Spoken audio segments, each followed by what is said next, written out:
when you talk about sustainability, everybody has a little bit of a different definition, so they have a little bit different perception on what their role is as part of that. And I think as we draw that circle beyond the processing plant to encompass contract growers, we're going to have to walk through to make sure that we're all on the same page, that they see their role and where we're trying to move things forward.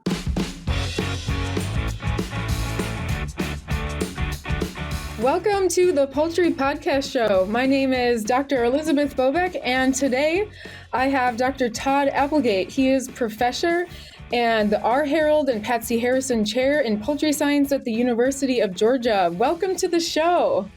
It's great to be here. We're excited to have you today.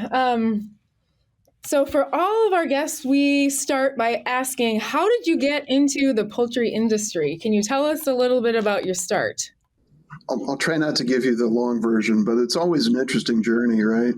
I grew up in a small town, or on a farm close to a small town in Iowa, in western Iowa. I saw 3 pathways off the farm, but still to be involved in animal agriculture. And I always tell students this, so I saw the veterinarian, I saw the pharmaceutical salesman, and I saw the feed mill manager. Those were the 3 career paths that I saw as my 18-year-old self coming off the farm. And the most interesting one of those was the vet. And I didn't know anything about poultry at the time. And it was really my beef cattle advisor at Iowa State. He guided me through courses, and I worked at the vet school for 3 years as an undergraduate, thinking that was the career path I wanted to go towards. And, I give credit to my advisor at the time, because he saw me and he's like, I know poultry's consumption's going up. I see what you're trying to do. There's going to be good opportunity there. And he saw me struggling to find a summer internship, and he said, hey, go talk to Dr. Sell. His office is just upstairs. He has 6 internships with the poultry industry that he struggles to find students with. He was just talking about this in the faculty meeting the other day, and they'll give you $1,000 scholarship when you come back. And I was like, where's his office? And that's about all it took, and it was about halfway through that summer that, it was just, this is really resonating with me. I knew the beef industry, I knew the swine industry, but the poultry industry was just that much different. And I saw myself more in a career pathway than I saw in the other sectors. So called him back up halfway through the summer, Dr. Sell, and said, hey, could I work in your lab, to get a little bit more experience on the poultry side? And he said, sure. And that was the beginning, at least, of my poultry experience. That's incredible. Money is a driver for undergrads and continues to be. But I think it was, I give my beef cattle advisor really that credit, because he put me into a couple of courses, so I took a poultry production class. I took a poultry nutrition class as an undergraduate, and it was really those. My only real understanding of the poultry world before was I had done 2 exchanges through 4-H as a high school student. And one of those was to here in Georgia, in Cherokee County, Georgia, just north of Atlanta. And the farm that I stayed on, they were a contract grower for a broiler company at the time. And the dad of the family was working in the plant. So that was my only snippet of what I knew on the poultry sector up to that point. So it just got you hooked. Yeah, it got me hooked. Yeah, that's awesome. So I gotta ask, since family was from Iowa, do you have anyone still running the family farm in Iowa? Do you ever come north to pheasant hunt? It's pheasant season right now. It is. I did make it to my parents. My parents still live on the farm in western Iowa. And Dad is an armchair farmer now. The younger cousin, who's in his young 60s, does the farming along with his kids. So he helps out on occasion, but not a lot. Kind of neat though, going back to the family homestead. Yeah. So yeah, we were back recently for their 60th wedding anniversary. So it was little reminiscence of where we were growing up. That's awesome. The family farm tradition in Iowa is pretty incredible. Yep, and that part of the reason I moved off the farm was it just was. I had two brothers, and I don't think any of us really wanted to go back to the farm, and it was too small in terms of acreage really to make a living off of. So Yeah, that's a common story. So how once you got your start in poultry, and you did your undergraduate and your graduate degrees, what happened after that to kind of guide your career to where you are now? Um, in starting in grad school, I really wanted to go into industry, and I didn't really know how the nutrition side of that sector was organized. Um, so I thought, oh, as a master's student, maybe I could become a formulating nutrition student or helping out a PhD nutritionist someplace. But it was really through grad school that kind of guided me, and I think I think up to probably 9 months before I graduated with my PhD, I was going into technical service, possibly R&D in the poultry sector, and that's where my pathway had taken me. So I never quite made it there. But it was interesting because it really is life happenstance on how pathways turn out, right? So Dr. Sell told me up front that, hey, yeah, you can come do a master's with me, but I really don't like students to do 3 degrees at one institution. So he did a wonderful job of introducing me to people. Ended up going to Ohio State, worked with Mike Loburn, and part of that, why I chose to go work with Mike, I knew I lacked some physiology background, and I know Mike fulfilled that, in conversations and projects. And but Mike had worked previously in industry before he came on faculty at Ohio State, and he knew a lot of people, and I knew he would introduce me to a lot of people, and that's really one of the things that I was looking to gain out of that experience while I was doing my PhD, and he helped guide that. So at Ohio State, part of the faculty in the animal science department are located in Worcester, Ohio, in the heart of Amish country. And as a grad student, it's wonderful because you're done with your classes that you take in Columbus. You're back in Worcester in the small town, and you're either going to develop a passion for research or maybe not. For me, it really, and part of it was the people that were there at the time, my fellow students, the faculty there, just fostered that spark of interest in research. So that pushed me a little bit more in thinking about career pathways, still in industry, but interviewed with a company, an enzyme company. The role that they would have had me in was fairly narrow, and I had to go through that interview process to really recognize within myself that, thinking of 2 enzymes, and my interests at that point were much broader, and I was like, oh my goodness, I'm going to get so bored in this position. Understandable. It was really that experience. I was like, man, I need to think about either a faculty position straight away or getting a postdoc, and looked at several opportunities, and then ended up in Maryland with Rosalina Onel, another Cyclone alum. So spent 1 year with her out there. Wonderful experience. Got back to my nutrition roots while I was there in Maryland, and just happened to, was a wonderful journey to get me there. So. Yeah, I find that there's such a jump between the graduate experience and then postdoc, and then your first job. The postdoc really helps set you up for success. It does, and it was really good. It wasn't a long experience. I would think I was there for a year, uh, was really good. She got me entrenched, at least in grant proposals, what that really meant. Um, kind of bridging that part of what we do in academia with applicability, reinforcing in me that, hey, you need to have your truth checkers in the poultry sector to always have these conversations with to make sure that what you're doing is relevant. So she did a really good job of kind of mentoring me in that direction to making sure that I always had that truth check and reality in things that we did. So.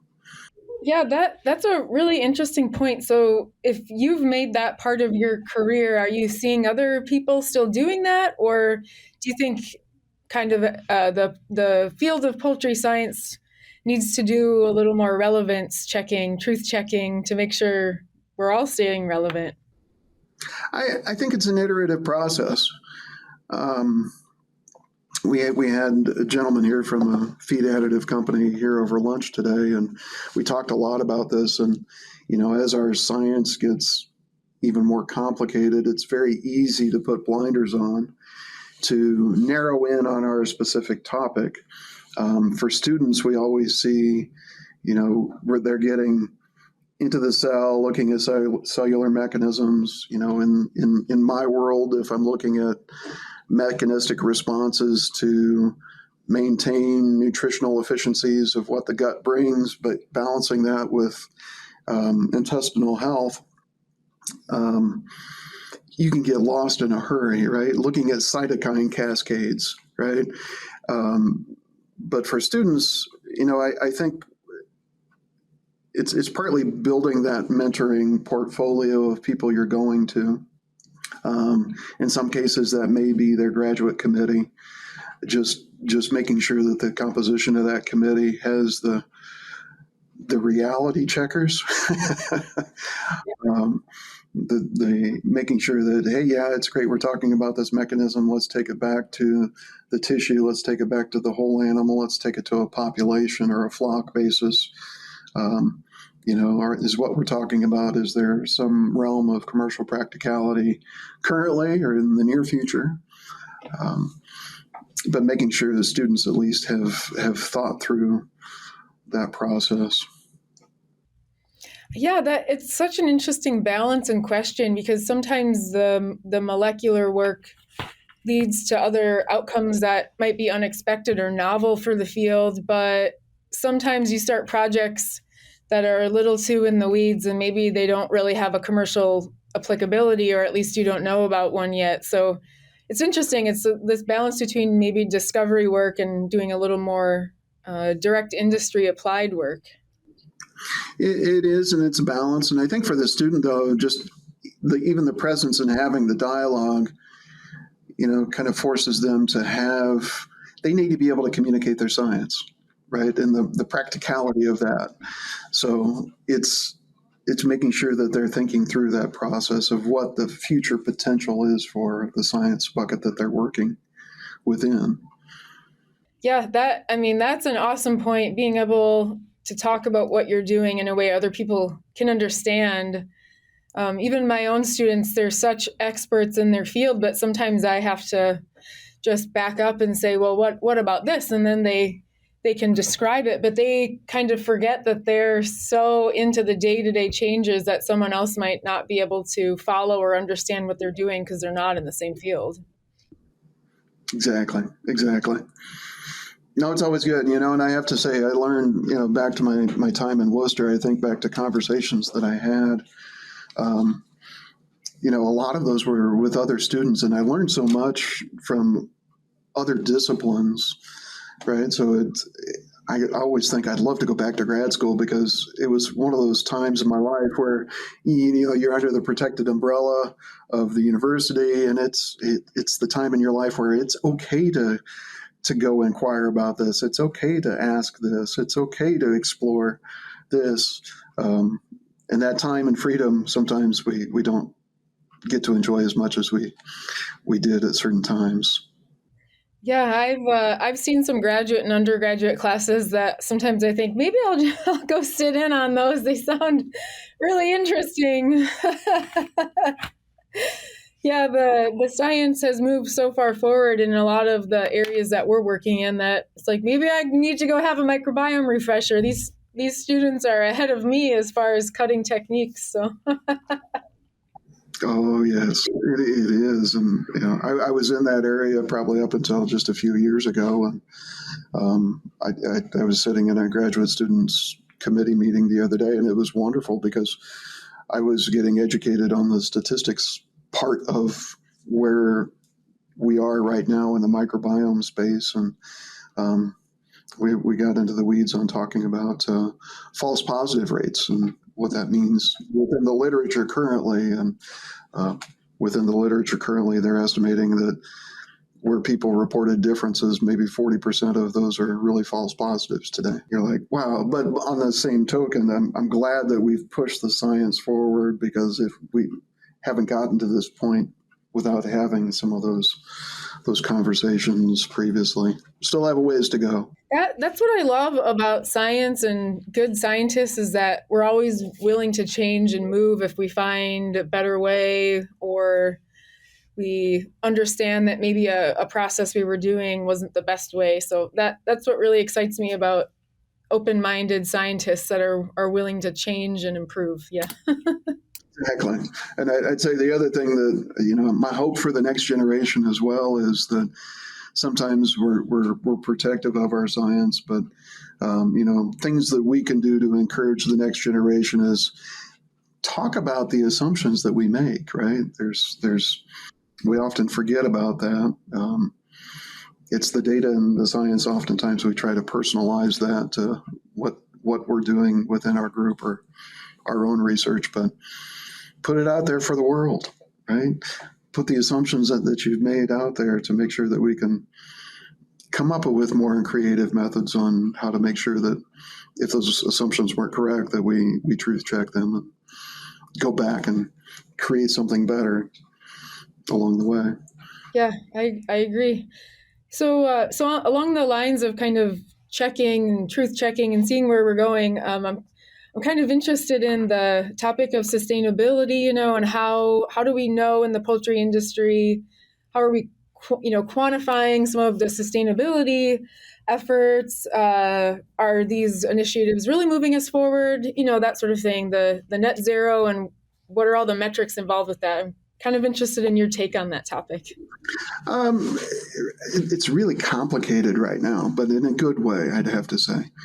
Um, as a component of that, I was part of my work when I was a postdoc in Maryland really was, I'd say, environmental nutrition. And I spent probably the first part of my faculty career at Purdue in that environmental nutrition aspect on my research side. And then on the extension side, I was really involved in environmental discussions. At that time in Indiana, we were really moving through the implementation of nutrient management planning, getting and implemented a phosphorus index, and how we were going to make that,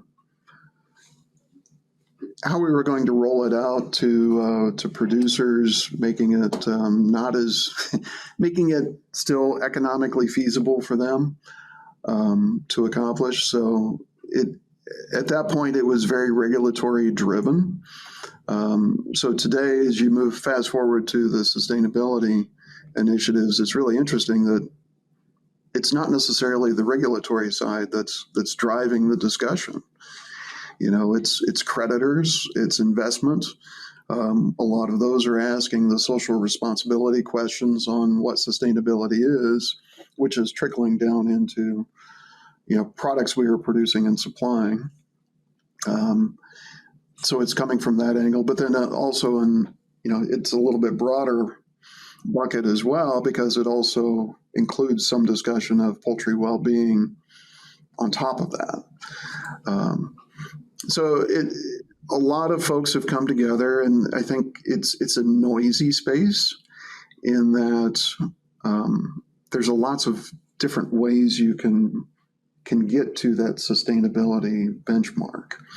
And if company A, company B, company C are all using different frameworks and methods to get to the same point, it causes confusion in the marketplace for large customers and the investors and the banks and all of them. So, at least for the poultry world, there's a good group here in the U.S. that's trying to create a kind of a unified framework so that they're all talking the same language and putting their initiatives all under the same umbrella.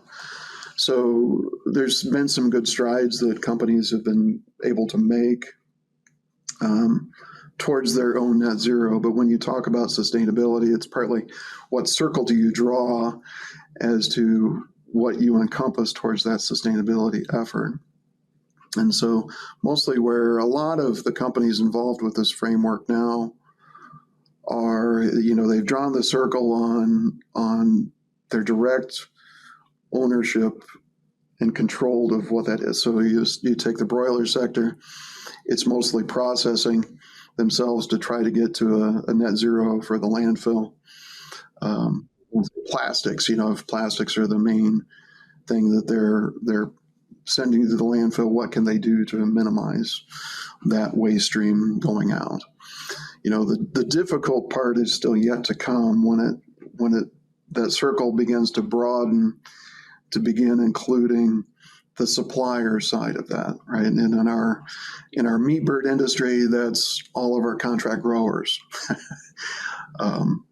And that's where it's getting complicated again. And for me, it's interesting because it kind of loops back to where does university fit as part of this sustainability effort. And it seems like some of the discussions we had on the environmental side, 15, 20 years ago are coming back applicable today.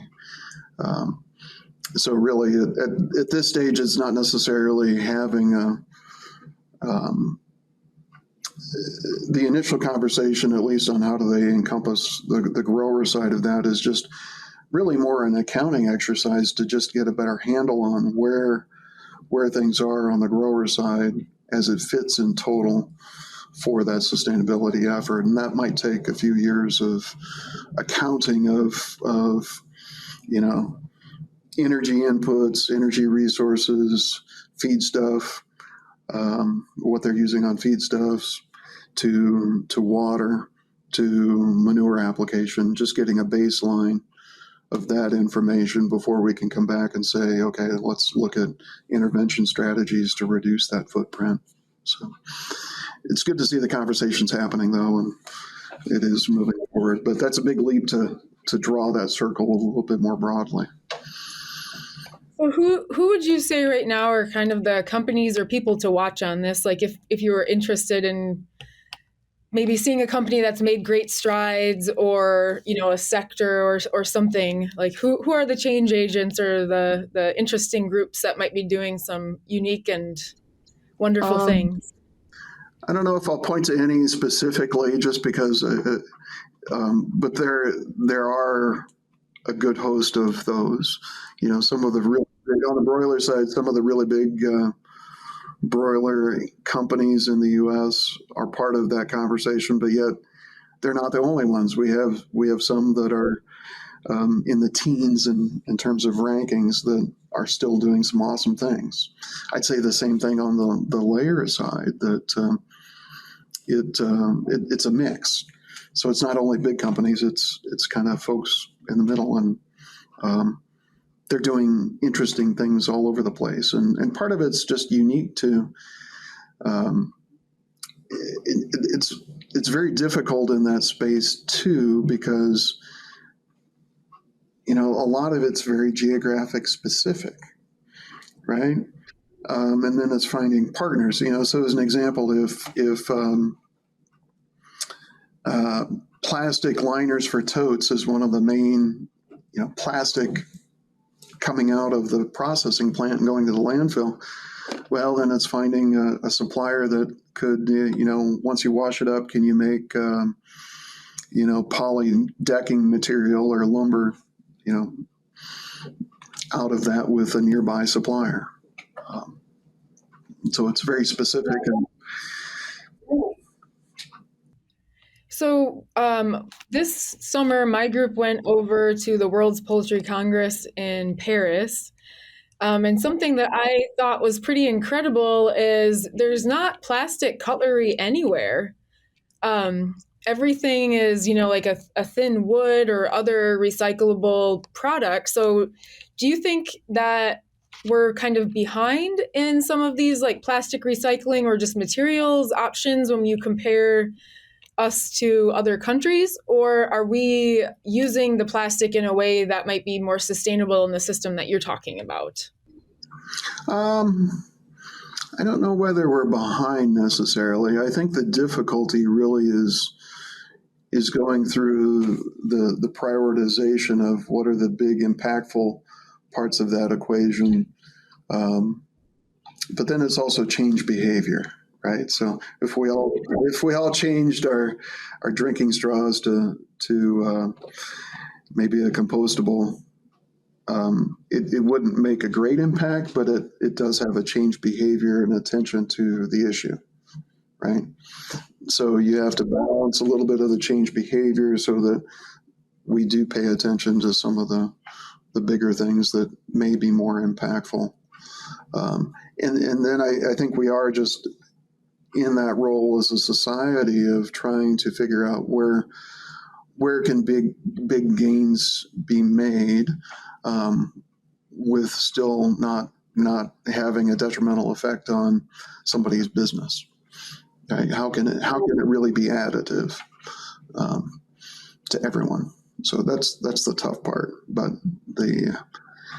we're making it. Some good conversations are being had. Some good tools are being had. I think the tough thing too is, when you talk about sustainability, everybody has a little bit of a different definition, so they have a little bit different perception on what their role is as part of that.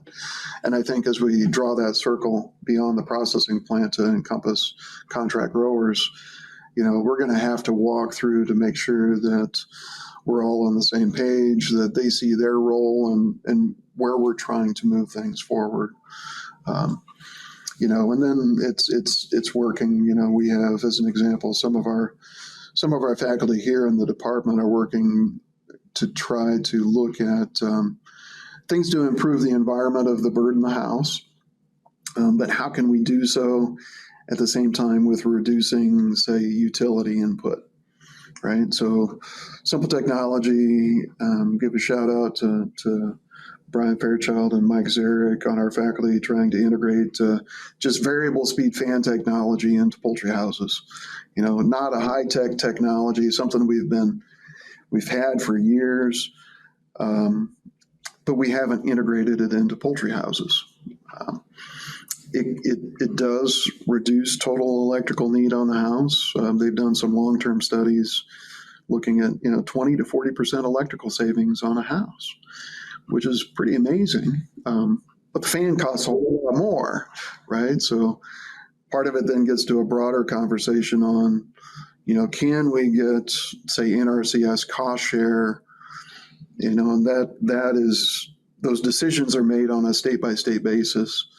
So how do we get some of those conversations on technologies in front of people for potentially getting cost shares to increase the adoption rate more quickly into a space, if it's going to make a big impact like that. Those small changes are incredible, and I'm happy you've got faculty that are researching in that space because they already exist. The fans exist, right? If the technology could be adopted, that would be crazy. Cool. It would be. It would be. So there's fun things like that in the poultry space that always are like, oh my goodness, this is cool. Yeah, the simple ideas are usually the best ones. I appreciate simplicity. And so something else that my group is also interested in terms of sustainability is the broiler feed itself and the use of byproducts and other things in poultry feed to reduce cost and also provide a stream for products that otherwise would maybe not be used. But I'm interested in what you think about the nutrition and the feed side of sustainability, as well as this massive shift to antibiotic-free diets. I think that also has a role in overall sustainability as well. It does, and the other one I'll put in the parking lot for a second, but also, genetics and slower growth bird. Put that in the parking lot for a minute. But you're right, part of the feed is so much a part of that equation. It's interesting, and I feel, the fun thing, and I'll geek out in a minute. I don't get so many chances in my department head role to geek out. But it's fun coming back to learn, so I really enjoyed the U.S. Roundtable for Development of a Sustainable Poultry Framework met in October, and I felt like I was, going back to class because I had been out of that realm for so long, and then coming back into it was fun for me.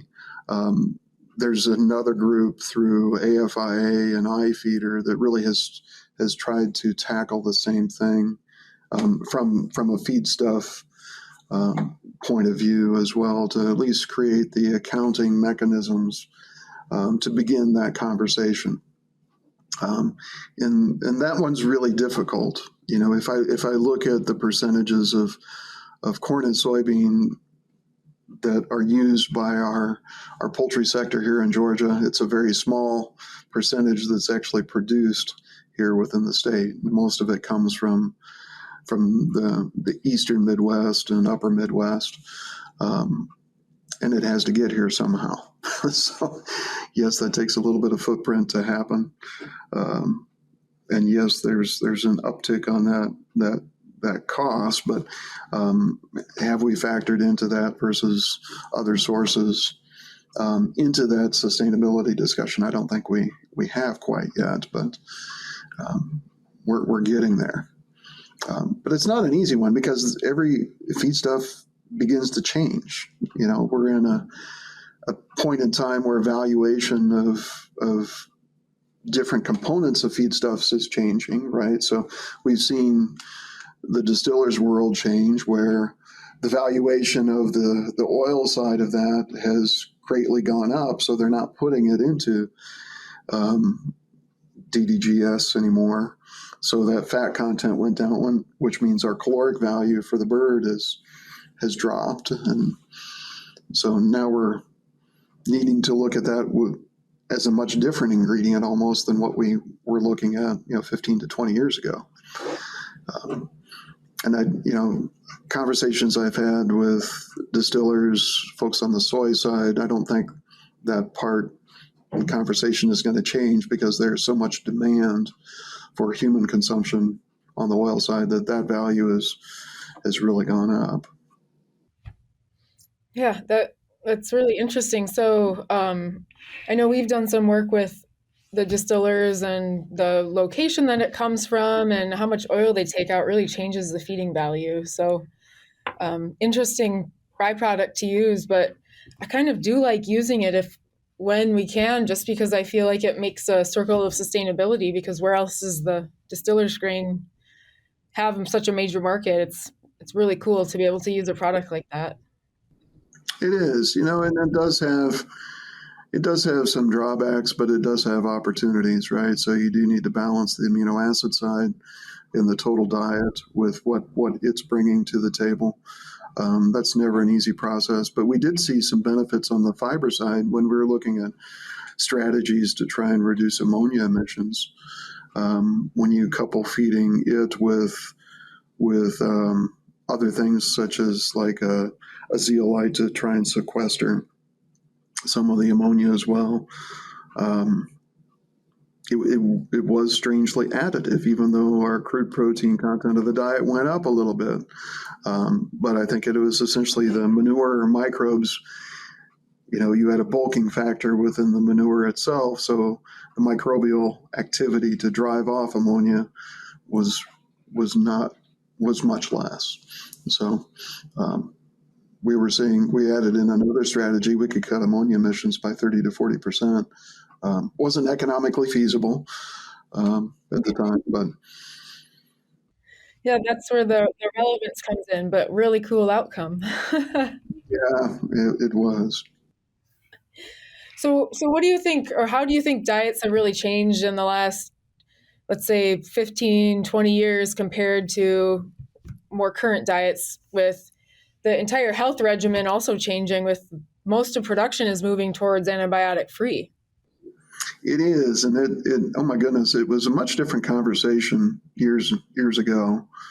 Um, this when I started on faculty at Purdue in the year 2000. At that point, we were still utilizing much more animal. What do I want to say? Animal meals, meat and bone meal, poultry byproduct meal, um, than we are today. Right, we've moved much more into all veg diets. At that point in time, we were just starting to introduce phytase. Had been out there for a little bit, but not long. So we were looking at further implementation of utilizing that in the industry. Beginning to talk about carbohydrases. Right, so that was at the realm of just discovery and application at that point. And moving along, another 5 to 7 years, you had the advent of proteases. So just enzyme technology has grown leaps and bounds over the last 2 decades. I hate to put we used to talk about generations of what's the second generation of phytase coming out, and the third generation. I don't know what generation we're on today, but it has changed. And some of the interesting conversations we had to have on the first and second generation was just very interesting. But I'll lump in then back to I'll call them the gut health feed additives. I don't like calling them antibiotic replacements. That's but they're the whole aspect of mechanisms, modes of action, on what we've learned in different spaces, the different products can bring to the table has been very interesting over the past. I would say since about 2008 or so. So that's been a very interesting space that's developed. And I think the difficult thing for people that are developing products in that space is that we tend to commoditize that conversation. So that makes it difficult for them to really show how their product is unique versus competitors, when in some cases they're very unique, right? So probiotics are usually developed very differently. They bring different positive components to the table, but each product is somewhat unique, yet many people think of them as commodities. Even more extreme is the plant extract world. It's a even broader example of you have certain plant extracts that we know cause inflammation, and we use them in the immunological world. Pokeweed mitogens, right? We look at the inflammatory response to what that is versus others that can be immunosuppressive.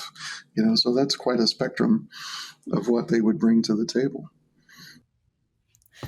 Yeah, it's kind of gone Wild West just a little bit with all the potential options you could put in a diet now. I think they're a little more complex than they used to be, just with the enzyme options, probiotics,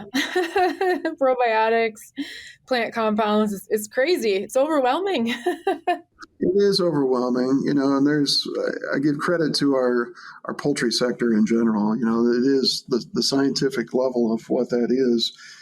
Oh my goodness, it has raised the bar, so to speak, over the past couple of decades.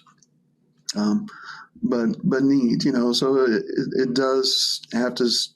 Products do have to stand the test of time. There is a lot of issues related to feasibility of incorporation, right? If you have a microbin, there's only so many microbins that you have in that particular feed mill. So you do have to make choices as to what's best for that particular situation, that particular production, your specific commodities that you have available. So it's tough decisions to make.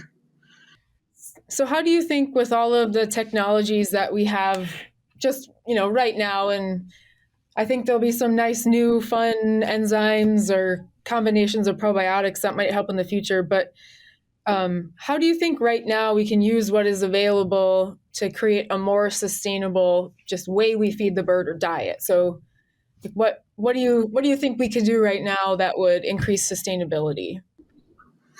Um, I, I, I'll start the conversation by saying I don't like the term precision nutrition. You didn't use it, so thank you.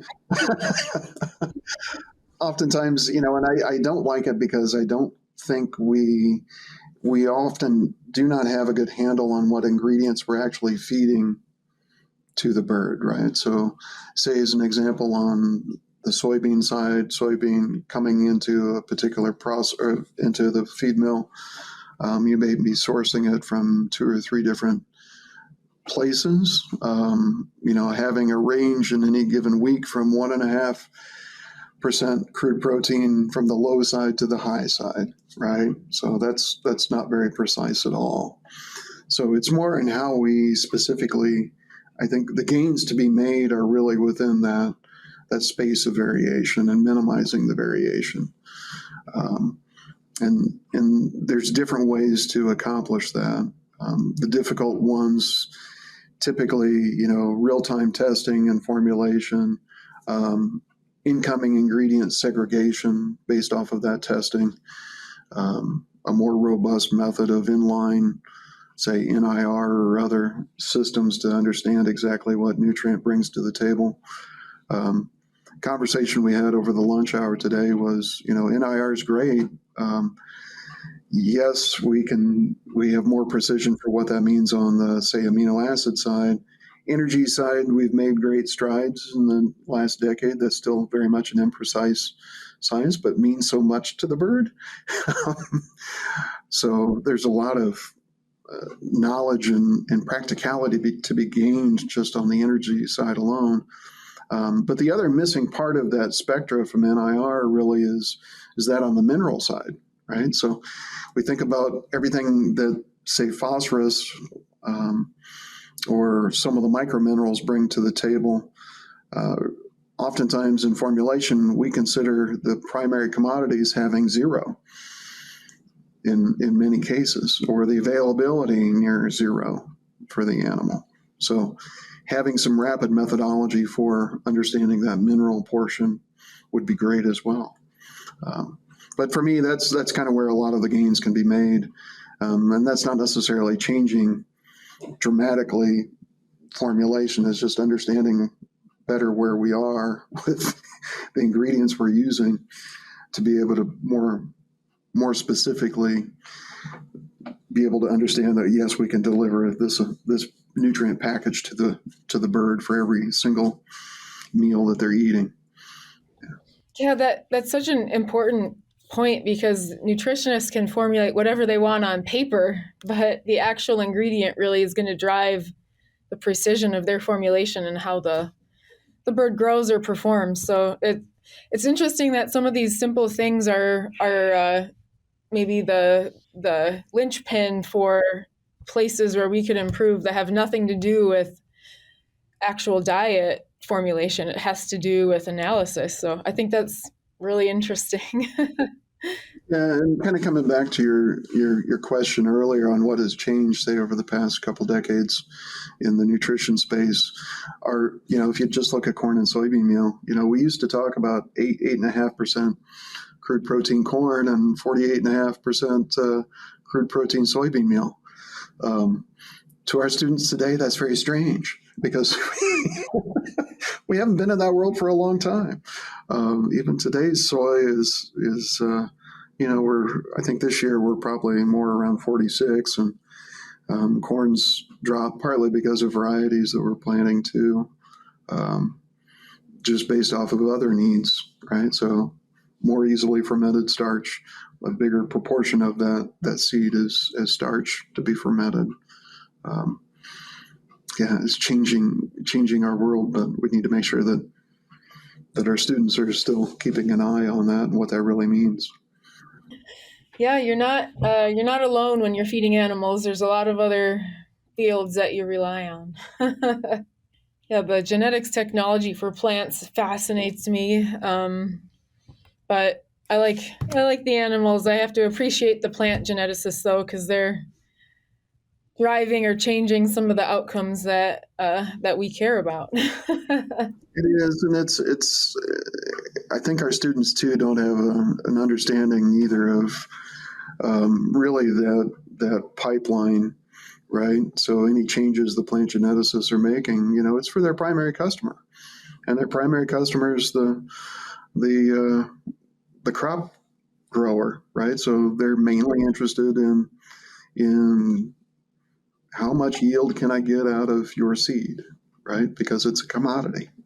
They're selling that to somebody else that's then selling it to somebody else. Um, so there's several links in the chain, and then the value doesn't always translate from one customer along that chain to the other. So Yeah, yeah, the competing interests. That's really quite an interesting thing. it is. It is interesting though, in getting folks together and talking through is their shared valuation across, and part of it's asset management. On the soy side, some folks have made some gains on looking at rather than guaranteeing crude protein minimum. If you begin looking at guaranteeing, say, a just a total lysine minimum, the variability goes down considerably. Oh, that's so interesting. But it has to be a value because crude protein is one thing to analyze. Lysine is a completely different nutrient and cost point. So some of that valuation has to be shared between the two. Oh gosh. Is there any other burning points that you'd like to talk about before we move on to the three questions that we ask everybody that talks on our show? No, it's just an interesting world, and people often ask me, it's what haven't you solved all the poultry problems yet? We've been at this for so long, and no, we haven't, which is great, right? A little bit of job security. It's fun. It's a lot of the issues we're involved with are very dynamic, and for me, the fun part is really more. It creates some across disciplinary discussions on how we approach and tackle issues. I think the fun thing for me, in this example, is really the animal well-being side. Really is taking a lot of bringing different disciplines together, from computer science to engineering to physiology, and then just practical aspects of management. So those complex issues are fun to me because of really bringing together different folks and teams to be able to address some of the complex things that we're doing. So happy to be part of the mix. Yeah, yeah. The working on teams is fun. I always find other fields approach problems differently than we do within animal science, and it can kind of reveal maybe some of the weaknesses or the strengths of the problem you're trying to tackle. Exactly. So I've got the three questions that we ask everyone, and the first one is, what is your favorite poultry-related book or resource? My favorite, I have to say, I have it right here. This lovely, the 1994 NRC. It's seen better days. You can tell it's been well used. But it has a special place for me as a Cyclone alum. I was going through my master's work with Dr. Sell, who chaired the committee while I was doing my master's there in Ames. So it has a very special place. And for those of you on the podcast that don't recognize that, yes, this is purple because this was Dr. Sell's favorite color. And all the other Oh, NRCs at the time were very earth toned. And he's like, I want to see it stick out on the shelf so I know exactly where it is. I So love this is that. why, It's so practical. yeah. Oh gosh, those little pieces of trivia are so interesting. I'm glad you shared that. Thank you to the late Dr. Sale. That's awesome. Question is will the next update, if we ever get it out, remain the same color? I hope so. I don't know. I was only involved in kind of making sure that the project was moving forward and helped out a little bit with the fundraising effort, amongst several others. So I stepped away a little bit, but I think it remains to be seen. So we'll have to ask Kirk Claising because he's chairing the committee. Oh, yeah, that's awesome. What is your favorite book or resource outside of agriculture? Um, because I now am involved much more in recruiting, bringing teams together, trying to foreshadow things. I think it's really a couple of leadership books, and resources more than anything. I went through a wonderful